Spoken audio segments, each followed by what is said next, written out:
Hello everyone and welcome to my channel Y&R Trends. I hope everyone is having a wonderful day. Before we begin, please hit the subscribe button and give this video a thumbs up.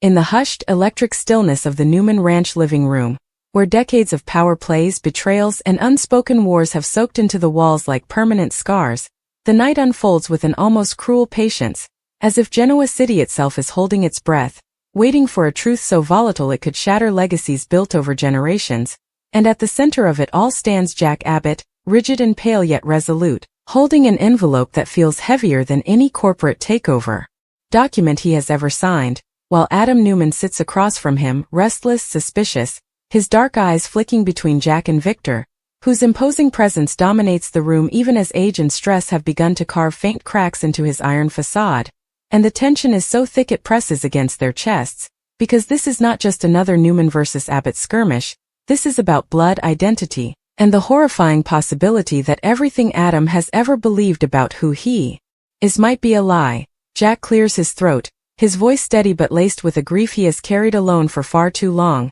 and begins to speak, explaining that years ago, amid chaos, deception, and desperate attempts to protect the people he loved, a DNA test was conducted in secret, a test that was buried, ignored, dismissed as impossible, yet never forgotten. And as Jack's words echo through the room, Adam feels a tightening in his chest, memories flashing like broken glass. His childhood, isolation, Victor's conditional love, the endless tests of loyalty, the sense that he never quite fit, never fully belonged. And when Jack finally opens the envelope and reveals the document inside, the room seems to tilt on its axis, because the DNA results are unmistakable, brutal in their clarity, declaring that Jack Abbott is Adam Newman's biological father, and the silence that follows is deafening, as if even the ghosts of Genoa City have recoiled in shock, while Adam stares at the paper with disbelief that borders on madness, his mind racing, rejecting, clawing for some alternative explanation, because if this is true, then Victor,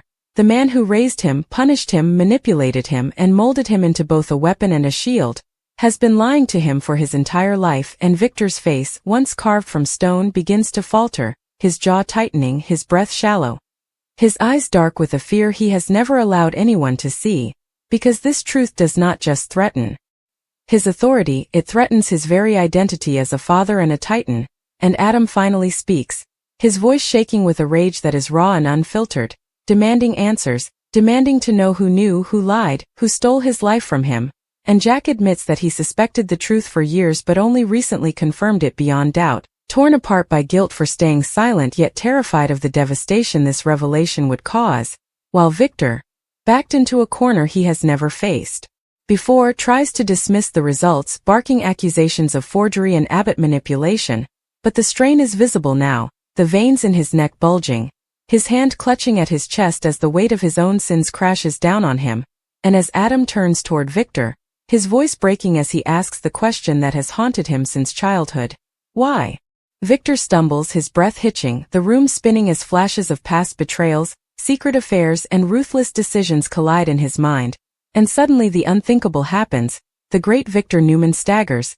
his defiance crumbling into panic as a sharp, crushing pain seizes his chest, and Nikki screams his name as he collapses, the sound slicing through the room like a siren, while Adam freezes, torn between fury and horror, watching the man he believed to be his father clutch at life itself. And Jack rushes forward, calling for help, the irony unbearable as the truth that was meant to free Adam instead detonates like a bomb, leaving devastation in its wake. And as Victor is rushed to the hospital, the Newman Ranch becomes a battlefield littered with emotional casualties, because Adam is left alone with the knowledge that his entire existence has been a lie, that his blood ties him to a man he once despised yet secretly envied, and that the name he has fought under for so long may not truly be his. And hours later, in the sterile glow of the hospital corridor, the drama deepens as doctors fight to stabilize Victor. Nikki prays through tears she refuses to shed in front of anyone else, and Adam stands apart, haunted by the image of Victor collapsing,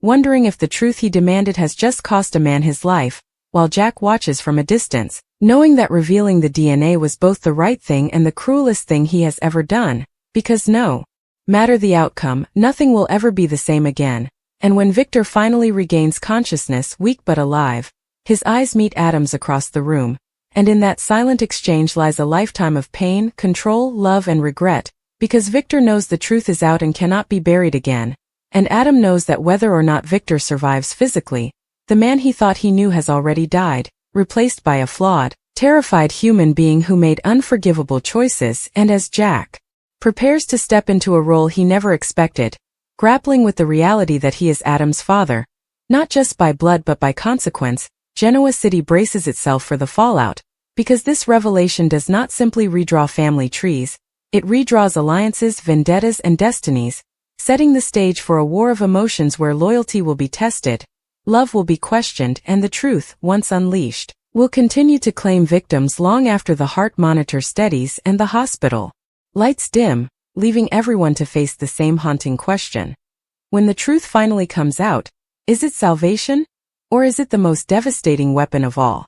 The hours that follow Victor Newman's collapse stretch into an agonizing blur of hospital lights, whispered prayers, and unspoken accusations, as if time itself has slowed to force every soul involved to sit inside the consequences of that one devastating revelation. Because while doctors work tirelessly behind closed doors to stabilize the most powerful man in Genoa City, the emotional hemorrhaging outside those doors is far more dangerous, impossible to cauterize, and Adam Newman paces the sterile corridor like a caged animal, his thoughts spiraling into chaos as the word Abbott echoes in his mind with a cruelty that feels almost sadistic. For if Jack Abbott is truly his biological father, then every punishment Victor inflicted, every loyalty test, every moment Adam was made to feel like an outsider was built on a lie so monumental it reshapes his entire life. And yet even as rage burns hot in his chest, it is tangled with guilt so sharp it nearly steals his breath, because the truth he demanded, no, the truth Jack forced into the open,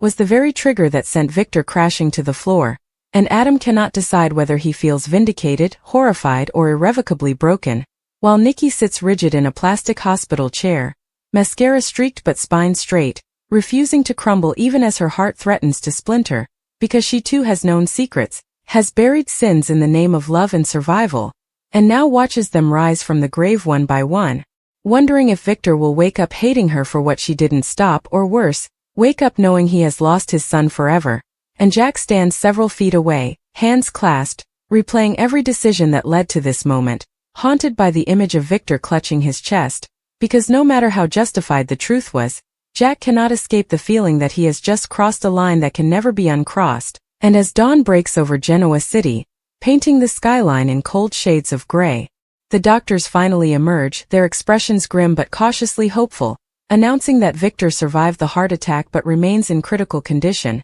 and the relief that washes through Nikki is immediate and overwhelming. Yet for Adam, the news lands with a strange hollowness, because survival does not undo the damage, it merely prolongs the reckoning. And when Adam is finally allowed into Victor's room, the sight of the once indestructible Titan lying pale and fragile beneath a web of tubes and wires shakes him to his core, forcing him to confront a truth he has avoided his entire life, that for all Victor's cruelty and manipulation, he is still the man who raised him, the man whose approval he chased even as it was weaponized against him. And Victor's eyes flutter open, glassy but alert, locking onto Adam with an intensity that defies his weakened body, and in that moment no words are spoken, yet everything is said, because Victor knows Adam has seen him fall, has seen the man behind the legend bleed, and Adam knows Victor sees the question burning in his eyes, the question that has waited decades to be asked, and when Victor finally speaks, his voice is hoarse, stripped of its usual command,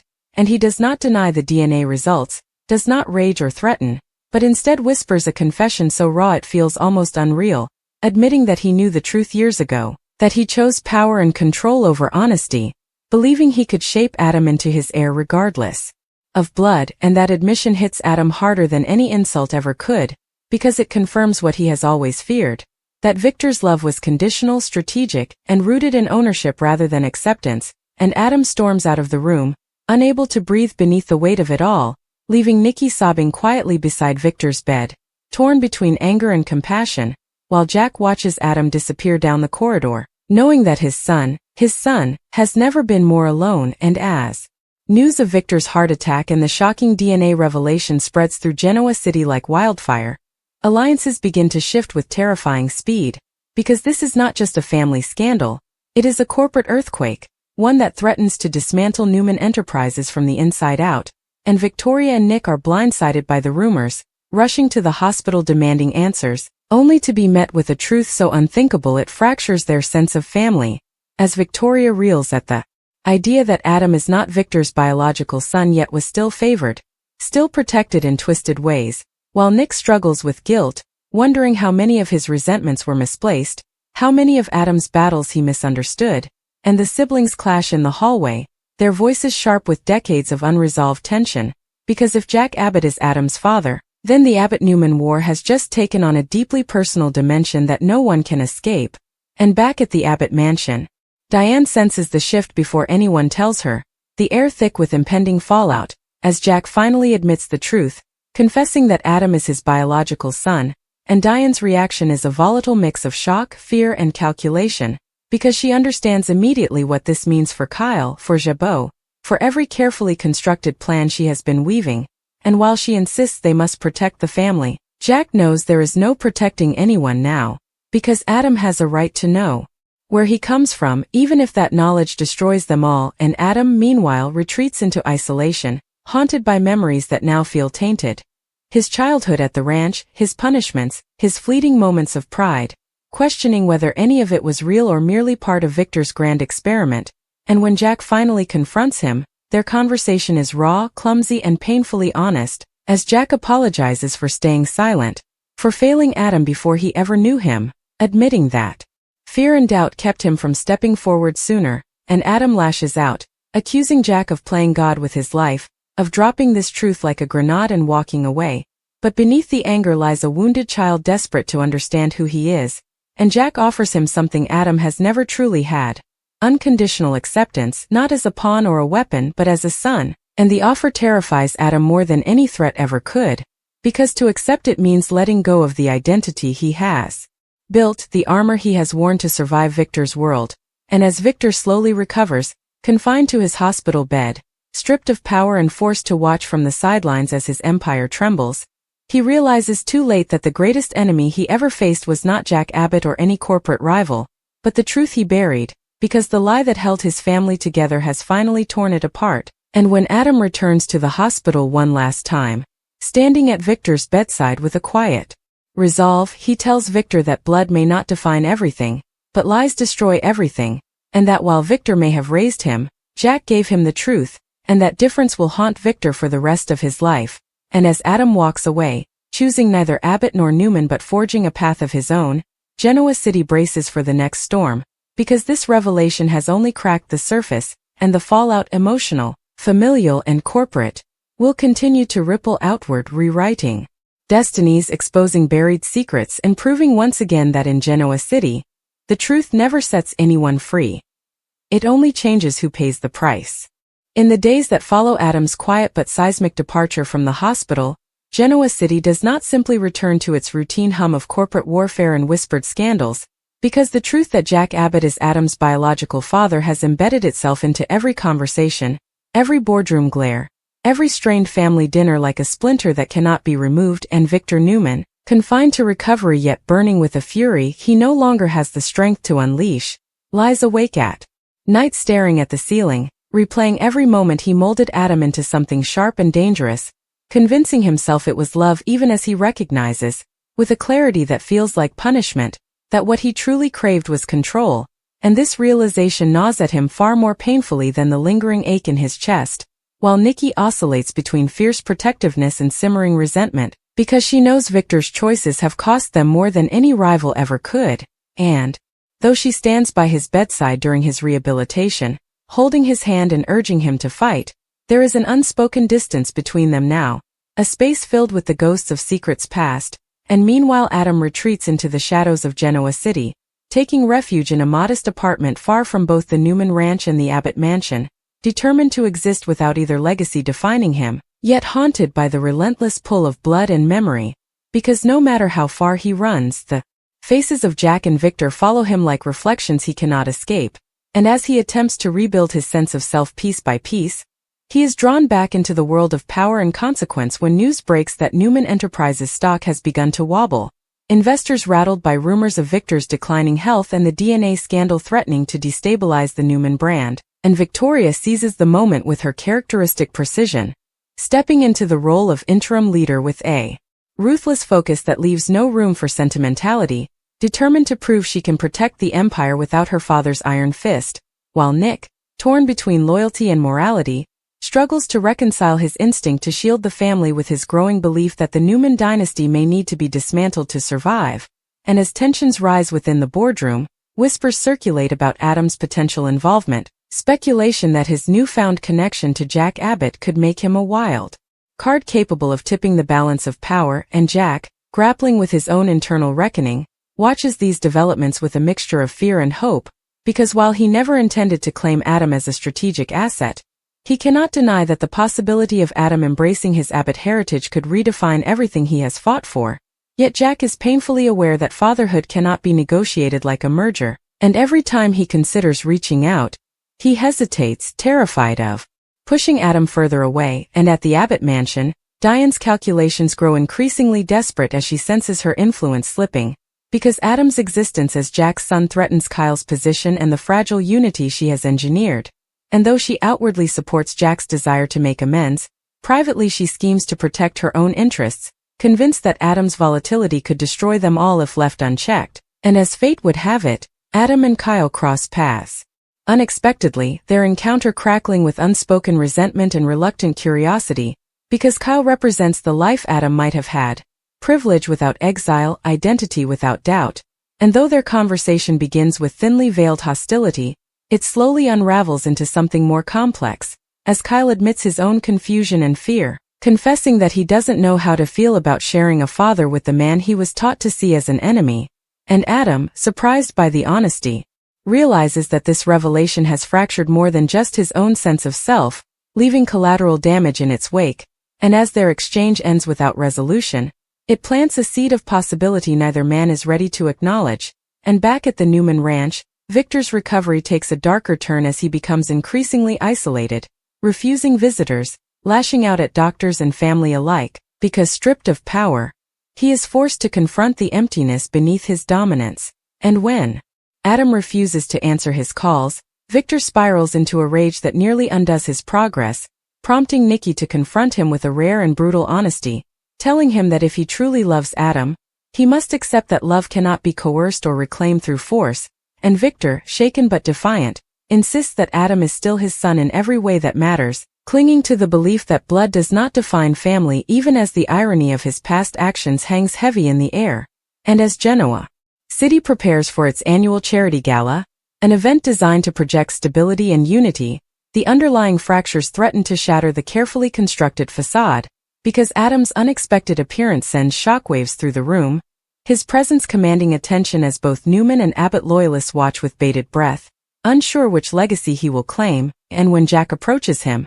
offering nothing more than a quiet greeting and an open invitation, Adam's guarded expression softens just enough to reveal the depth of his internal struggle, and across the room, Victor watches from a distance, his eyes burning with a mixture of pride, regret, and desperation, knowing that this moment could define the rest of his life. And as Adam takes the stage unexpectedly, delivering a speech that cuts through the pretense with brutal clarity, he declares that he will no longer be a pawn in anyone's war, that he refuses to let bloodlines dictate his worth, and that the truth, however painful, has given him the power to choose his own path. And the room erupts into stunned silence, because Adam's words strike at the heart of everything Genoa City pretends not to be, forcing each listener to confront their own compromises and lies. And in that moment, Jack feels a surge of pride tempered by sorrow, Victor feels the crushing weight of what he has lost, and Nikki feels the fragile hope that perhaps something honest can still emerge from the wreckage. And as the gala